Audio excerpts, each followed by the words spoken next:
Saludos a todos los que miran este video. Mi nombre es Santiago Minta, estudiante de Medicina de la Universidad Central del Ecuador.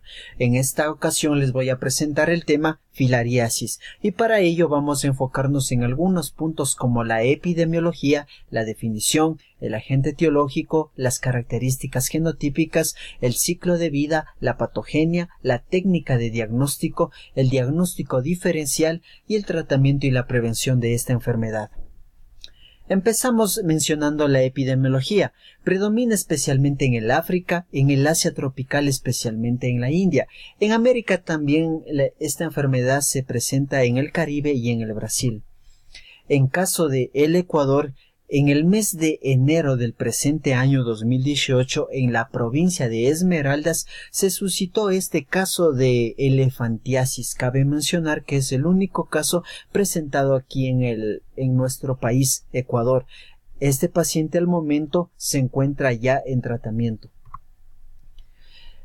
¿Qué es la filariasis? Es una enfermedad producida por nemátodos filiformes. Generalmente son largos estos parásitos. El parásito adulto generalmente tiene una localización tisular, mientras que las microfilarias una localización en la circulación sanguínea.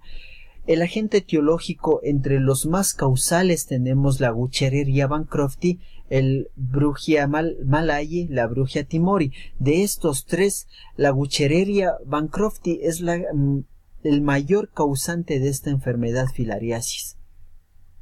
Las dimensiones de este parásito: la Wuchereria bancrofti, en el caso de la hembra, que es más grande que el macho, mide de 6 a 10 centímetros de largo, mientras que el macho de 3 a 4 centímetros de largo y 100 a 150 micras de diámetro. Luego el parásito que le sigue, que es la Bruchia malayi, la hembra mide de 5 a 6 centímetros de longitud y el macho 2 centímetros de longitud por 90 micras de diámetro.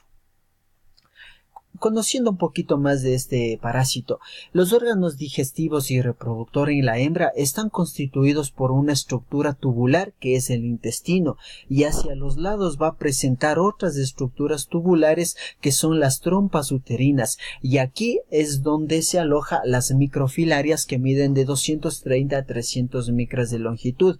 Las hembras son ovovivíparas y dan origen a los embriones y a las microfilarias. Están rodeados de una membrana envolvente que es transparente y sobrepasa los extremos. En cuanto a las características genotípicas, los antígenos tienen la capacidad de provocar una respuesta inmune de las células Th2, lo que lleva a la producción de citocinas que incluyen la interleucina 1, la interleucina 5 y la 10, lo cual origina el aumento de niveles de inmunoglobulina G4. Un grupo de investigadores estadounidenses con el apoyo Nacional de Salud de Estados Unidos ha revelado que ha descubierto el código genético de este parásito, lo que le permite sobrevivir dentro del cuerpo humano por muchísimo tiempo. Este artículo los dejo publicado, el link en la parte inferior, para que ustedes puedan revisarlo más detalladamente, ya que por motivos de tiempo no puedo dar mucho detalle de esto. Continuamos ahora con el ciclo de vida. Los parásitos adultos se van a alojar en el sistema linfático. Desde aquí van a producir microfilarias que se van a dirigir hacia el torrente sanguíneo. Ya en el torrente sanguíneo viene el vector de cualquiera de estos géneros, como el Culex, el Aedes, el Anopheles, el Mansonia.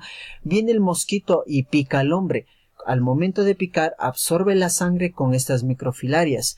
Luego estas microfilarias ya dentro del mosquito se dirigen hacia el estómago y hacia los músculos torácicos del vector, donde continúan desarrollándose y después de 10 a 15 días forman unas larvas como en forma de salchicha.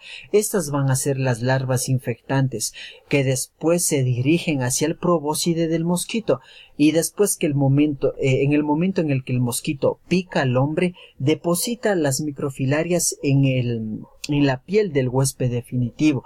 Luego estas larvas se dirigen hacia dentro del organismo, hacia la circulación sanguínea, y se dirigen hacia el sistema linfático, en donde continúan creciendo hasta formar parásitos adultos.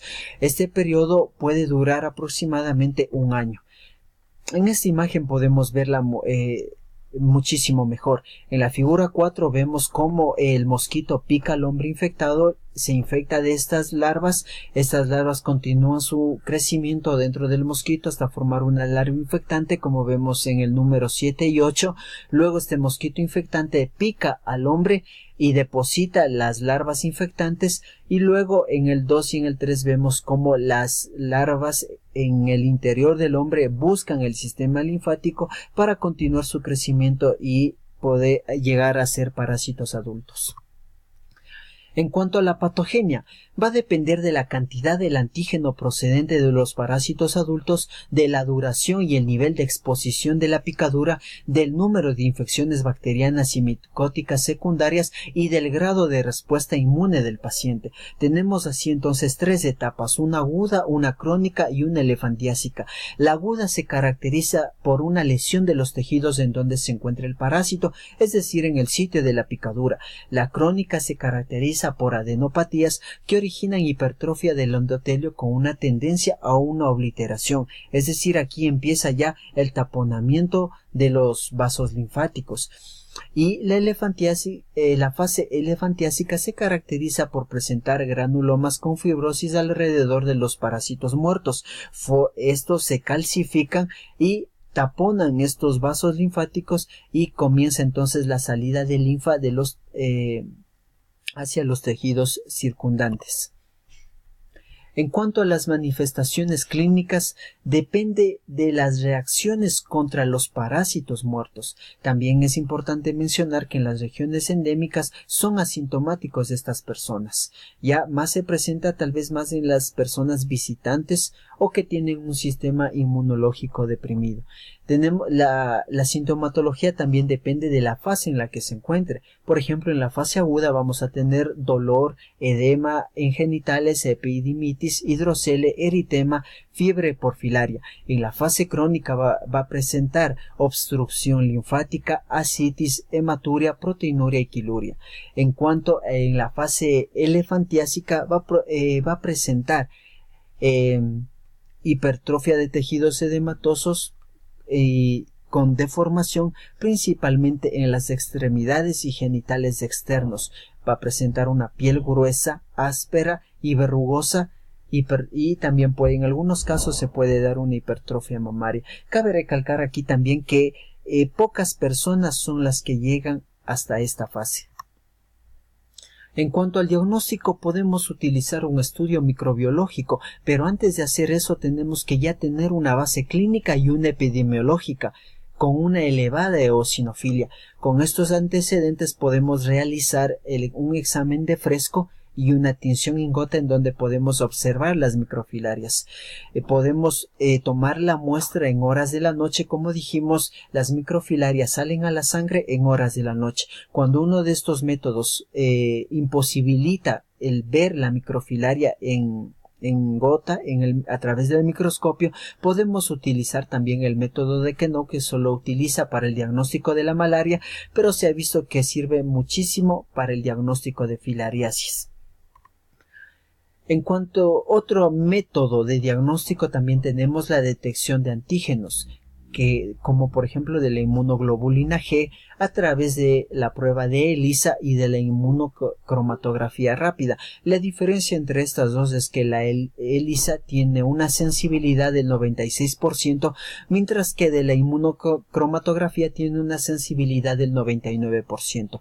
Podemos utilizar también pruebas moleculares como el PCR. Otro método de diagnóstico tenemos también la ecografía, que nos puede ayudar muchísimo para observar anormalidades linfáticas y también nos permite observar los parásitos adultos a través de la ecografía. También se utiliza para dar seguimiento a la efectividad del tratamiento. Recuerden que estos parásitos medía, por ejemplo, la hembra de 6 a 10 centímetros, entonces se lo podría visualizar a través del eco fácilmente dentro del organismo y en la parte que esté afectando. El diagnóstico diferencial. La elefantiasis debemos de conocer que se clasifica en dos grupos, la filariana y la no filariana. La filariana secundaria a la filariasis, y la no filariana es secundaria a múltiples enfermedades. Aquí les presento una lista de enfermedades a través de las cuales se podría producir una elefantiasis.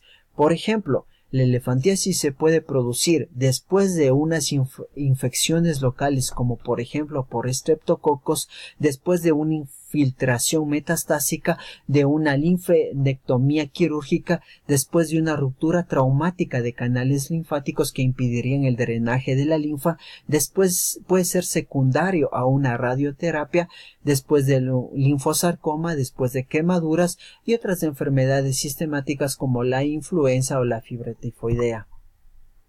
En cuanto al tratamiento, podemos utilizar la dietilcarbamazina, pero este medicamento es efectivo para parásitos adultos y las microfilarias. La dosis es de 6 miligramos por kilogramo de peso, una dosis única, o puede darse 2 veces al año.